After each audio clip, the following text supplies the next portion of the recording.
All right, let's begin. These are the notes on evolution. Let's begin by just giving you some basic definitions of certain terminology.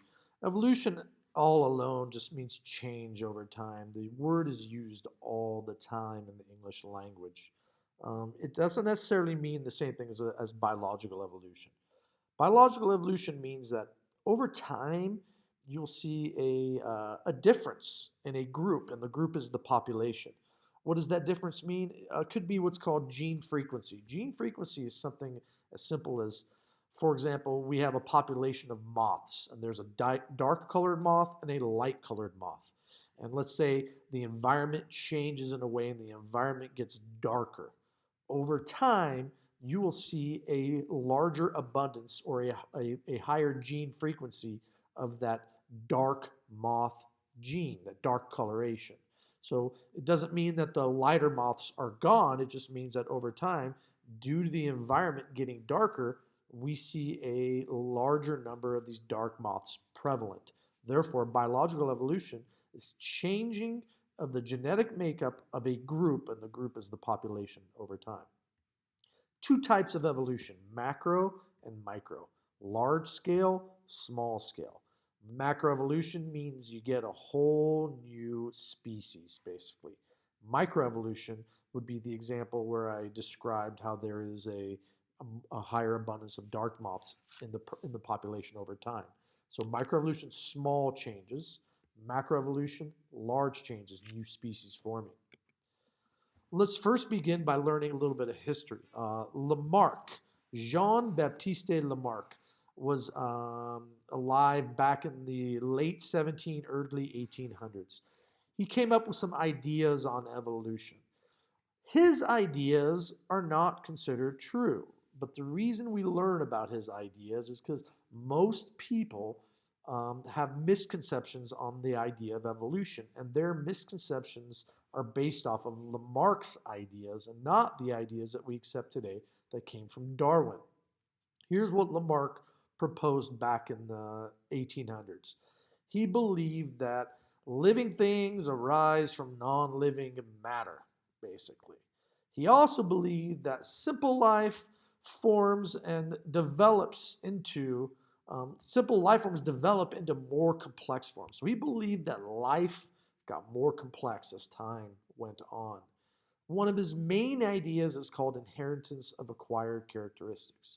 So what he believed is if you acquired a characteristic during your lifetime, then you passed it on to your babies. Let me give you an example of that. And by the way, Lamarck's ideas are false.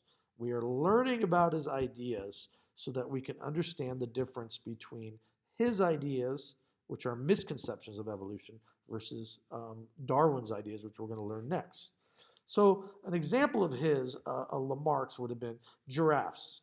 How did giraffes eventually get these long necks? So Lamarck would have said, hey, listen, giraffes were, they were trying to get food, so they kept stretching their necks to reach food that was higher up in the trees.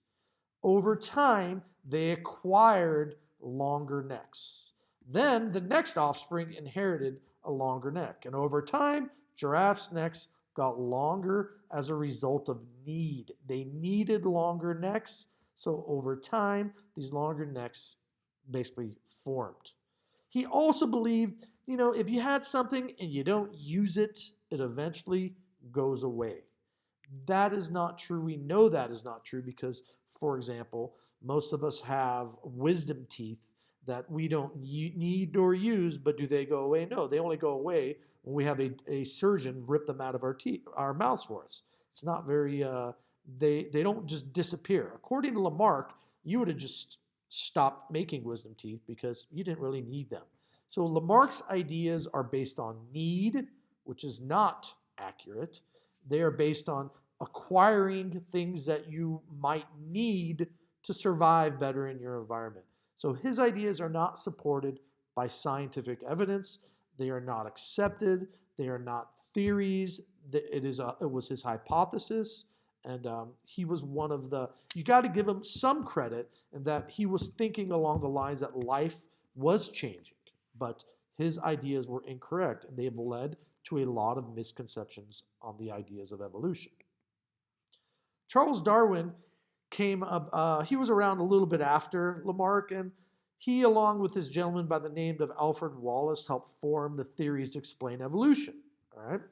Why do we call it a theory? Well, it's because it has been tested over and over by many different scientists all over the world, and this hypothesis keeps coming up. The theory keeps showing up as evolution being accepted. Therefore, Darwin was on the, he had the right idea back in the day. Historically, people did not accept him.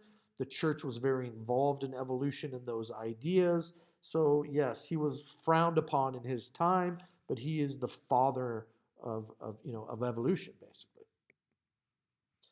One of his main concepts was called descent with modification. All right. So what he believed is that species descended by reproduction. All right. And over time, changes can and did take place. One of his main concepts that he developed, his idea, descent with modification, he developed it on the Galapagos Islands. The Galapagos Islands had all these different finches on them. So basically, he suspected that these finches all descended from an ancestral finch. A lot of his ideas came while he was traveling around on a ship called Her Majesty's ship, the Beagle. And the HMS Beagle, as he traveled around, he was documenting things that he saw. So his job was, he was a naturalist at that time. He was documenting nature and life as he saw it. So he noticed all these finches. He said, they're all a little different. They probably descended from a main ancestral species, but they are different from each other. So there were some modifications taking place. The four main parts of Darwin's theory of natural selection. These parts are very critical to his ideas.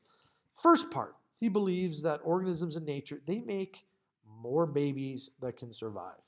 So over-reproduction is a common thing in nature.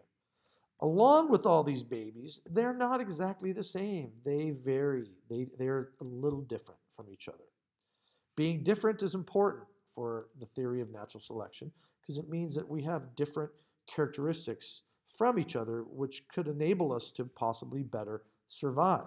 So when you over-reproduce, organisms are different. This leads to competition, and competition means surviving wasn't so easy at that time for these organisms. Not all organisms have the best variations. The best variations would be called adaptations, which means you have a better chance of surviving. If an organism can survive long enough, then it will also be able to reproduce. Okay? So the whole idea of differential reproduction is having characteristics that enable an organism to live long enough and live long enough to reproductive age and then make babies that will in turn look like you. All right? According to Darwin, individuals do not evolve. Populations evolve. Lamarck would have probably said individuals evolve, and Darwin says, nope, that's not the case. The group is what is evolving, all right? I've just mentioned adaptation a second ago. Adaptations are characteristics that give organisms advantages. Where did all these variations or these different adaptations come from? Well, we know this. Darwin did not know this. We know this now that they came about due to changing DNA and mutations, right? Fitness is a definition of basically how well will an organism contribute to the next offspring, basically. So if an organism has adaptations, then it will probably pass those adaptations on to the next offspring. That organism would be considered more fit than others, all right? Nature favors the organisms that are the most fit, so to speak. And over time, those organisms are seen more in nature. So this is an example of what I mentioned to you about the dark and light moths. This is a before picture. The environment is lighter in color. Therefore, lighter moths can hide from predators better. So you would expect to find more light moths in nature beforehand because they were better able at hiding from the things that were hunting them. Darker moths were easier to see, therefore their numbers, their frequency was lower than the frequency of the lighter moths. And all of a sudden you have what's called industrial melanism. Basically, industries burned a lot of carbon and coal, releasing a lot of soot in the air. That soot in the air could darken the environment. Now, with a darker environment, the lighter moths are easier to see. Therefore, they would be hunted down more. So their frequency over time would begin to decrease, while the darker moth frequency would be increased. So this would be a before, this would be an after. You'd have a shifting of the numbers of moths, light versus dark. This is a perfect example of microevolution. You see here, you go out in a snowy place and you'll see a lot of light, white, furry animals. Well, why are a lot of them white and furry? Because if they're white, do they blend into their environment? Yes. And if they're furry, they stay warmer in this cold, white environment.